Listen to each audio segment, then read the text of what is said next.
दोस्तों, हिंदुस्तान की रसोई में सभी का स्वागत है। तो दोस्तों, आज मैं लच्छा परोठा बनाने जा रही हूँ। और ये देखिए दोस्तों, जवाइन डाल रही हूँ, ये थोड़ा सा नमक, और ये दोस्तों ये कटोरी ये मैदा है।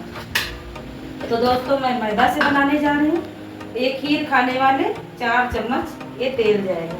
ये देखिए, 2 गया, 3 गया, 3 ही रख लो, 4 ज़्यादा हो जाएगा।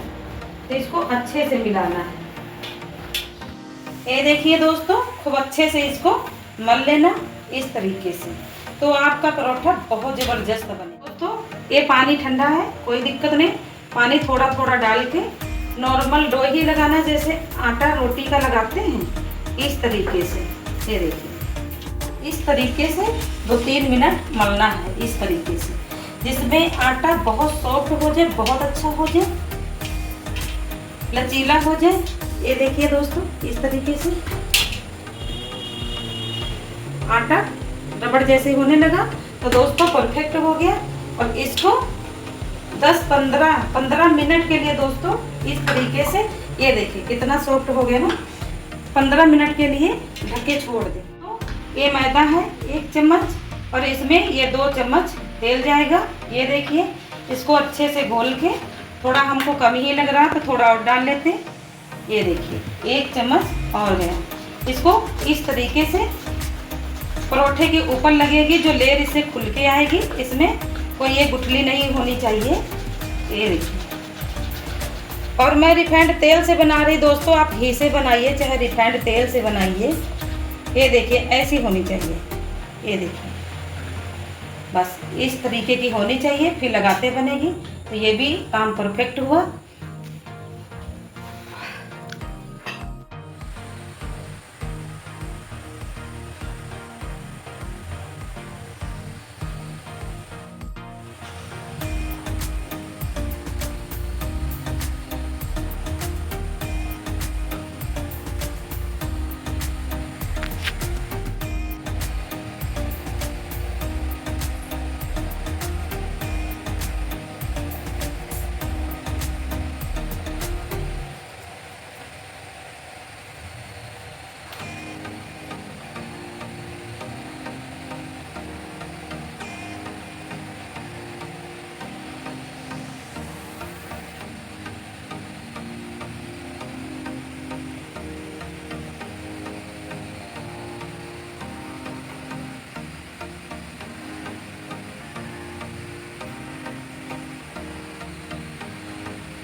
लेयर लेयर निकल रही, जिधर से निकालोगे ये देखिए बहुत क्रिस्पी और बहुत करारा बना। ये देखिए दोस्तों, हर एक लेयर निकल रही, ऐसी कोई बात नहीं है, दोनों तरफ से, इधर से भी।